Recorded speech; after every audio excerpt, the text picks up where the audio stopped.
Peyton, does my hair look orange? I put a little bit more matte on your face. I put a lot of highlighter on. That's why the camera looks crazy. If you don't want to put the matte, I can give you some matting or a foam thing, and you can just... It's okay, babe. Thanks, though. Hi, my name is Melody Green, and I'm a singer-songwriter from San Diego, California. I'm 26 years old, and I have an album coming out. How come when I'm gone, all the words just come out? When I'm 6 feet in the ground, and I can't hear them now. The album is called Now You All Show Up, and it will be released everywhere February 13th. This is a compilation of songs that I have written and gotten produced over the course of 7 years. A lot of them were supposed to probably be released 7 years ago, to be honest with you. Throughout the years. Like, there's more. 56 in that folder. They're breakup songs, songs about love, songs about life, songs about death, songs about hate, forgiveness, pain, pretty much every category you can think of, all wrapped into one album, and I'm so very proud of it.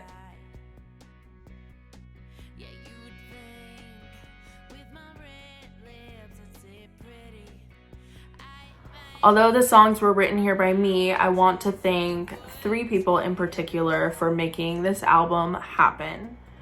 First and foremost, nothing would be possible without my amazing producer and engineer, Rick Smith, who is here in Poway, California at Echo Tracks.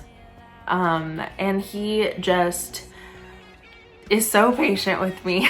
I still get nervous going to the studio every time I go to the studio. I don't know why. It's just a thing. I have to go in barefoot. I have to turn the lights off. I probably have to take 25 takes, and literally he always goes back to the first take and he says, "This is your best one." It's always the first or third that's my best take.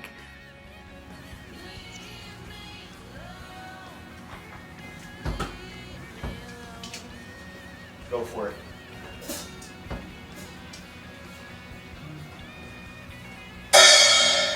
And what we do with those takes is we send it over to the incredible Gene Rabbi and his team in Nashville, Tennessee. And those guys have worked with the best of the best. They are the best of the best. And they take my songs and just bring them to life. They capture everything that I want and make them just spectacular. So without them, I don't know what my songs would even be. And last but not least, most recently, I started working with someone by the name of Gabriel Borza, and there is one special track on the album. It's actually a bonus track, and it is Now You All Show Up Metal Edition.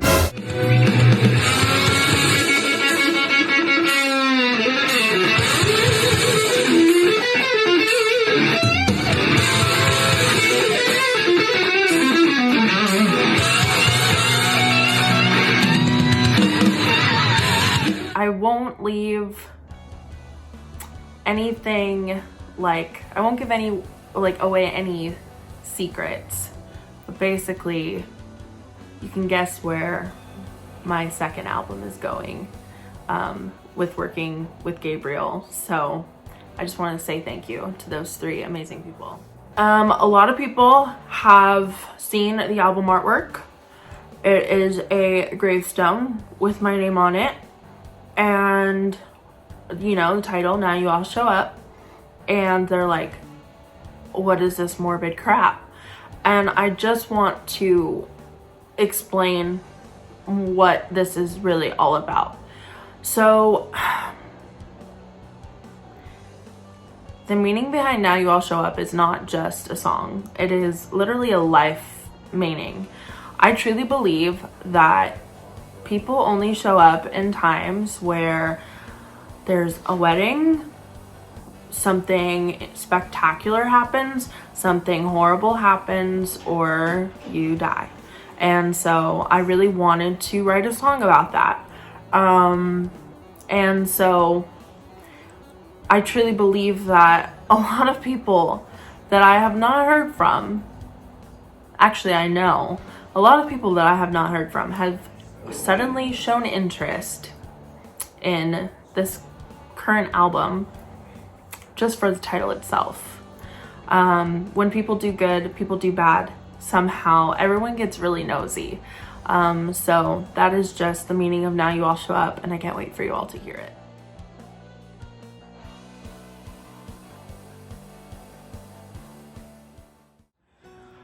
Most meaningful song in the album is definitely Medicine. I will always write my songs about how I'm feeling. It's my therapy, and that was a song I wrote during a dark time. It's about depression, anxiety, feeling helpless and not knowing really what to do, and I wrote about it. So that song is definitely one to look out for and listen to in detail. But I don't wanna wait till then, no,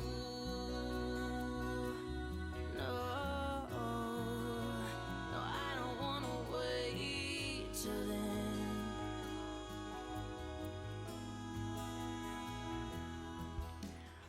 Religious Hypocrites. That is the most controversial song. Oh my god.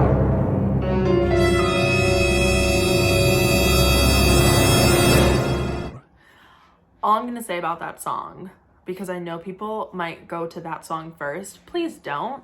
Listen to the album in order. But when you hear that song, you will be so confused, you won't even know what it's about. I can guarantee that. Split tongue. My meaning behind that song is, it is so important to be spiritual and follow your beliefs, but that means in every aspect. Don't go to church or pray or do what you do and then all of a sudden go and talk behind someone's back or be a nasty individual. That's all I mean about being a religious hypocrite. So that is probably my most controversial song on the album. Hardest song to sing was Laguna, and only because it took several takes because I was crying so much, and I still can't get through that song without crying. I don't think I could listen to it without crying. That one I kind of have to put away and just leave it for the books. It's really, that one's really emotional. It's basically mourning the death of someone who's still alive. So that one's just rough.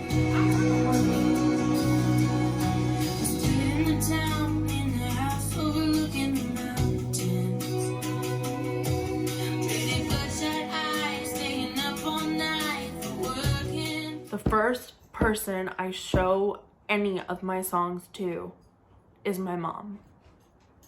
Yeah, my mom. I don't care if I'm driving in the middle of a parking lot and I get a voice memo and I can't get to her. I will email it to her and I will say, listen to this. It's really shitty, but you gotta listen to this. It's always my mom. That's just who it is. And she is always honest with me. Always. Did this tune come from somewhere? Could you put a better word there?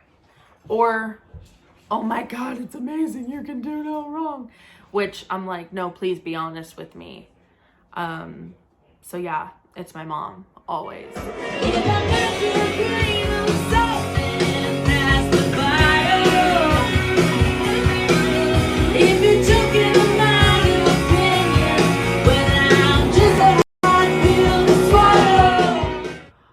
I get my influence, it's like the great Kurt Cobain said, thank you for the tragedy, I need it for my art. I could have things that happened to me 7 years ago that I still need to talk about, I still need to write about, I still need to sing about. So I just have my influence from pain. from the world, from what's around me. I'm not the songwriter that goes outside anymore. Hi. I'm not the songwriter that goes outside anymore and necessarily will see like someone eating dinner and I'm gonna write a whole song about them. I definitely have to write songs that are very personal to me, or like something, you know, that happened to someone in my family, someone that's very close to me. But definitely just pain. I mean, it's like almost a good thing. I think pain makes you stronger, but also pain's really good for music. As bad as that sounds, it's good for music. So damn naive to believe everything you said to me. I'm scraping my knees, crawling away. I wrote my first song when I was 2 years old, or 3, I think, called Bye Bye Butterfly. Bye bye butterfly, see you again sometime. I think that was it. Yeah. I actually remember what happened, but we're not going to go into detail. Favorite band of all time is the Goo Goo Dolls, without a doubt. They are magnificent. I've seen them in concert about 7 times. Johnny Resnick can't write a bad song at all. Whether it's about love, life, politics, religion, he's just incredible. Him and Robbie make such a good team. Second favorite band, of course, is Pretty Reckless. I idolize Taylor Momsen. She can do absolutely no wrong. But sorry, my dogs are playing in the background. But really, when I wrote this record, the references that I sent were like Seether and Stained and the Pretty Reckless and the Goo Goo Dolls and Matchbox 20 and Alanis Morissette, Pearl Jam, Alice in Chains, so many, Stereophonics even for a couple songs. I even had sent references of John Mayer. There are so many artists that I listen to on a daily basis that I am just so inspired by. So You got a grip on you. What did I do to deserve Lucas, that? come here. She bit me. Lucas, come here. Your sister, like, she freaking bit me, girl. Thank you so much for watching this Q&A. If you made it this far, if you're still here, please go check out Now You All Show Up. Available everywhere February 13th. Thank you so much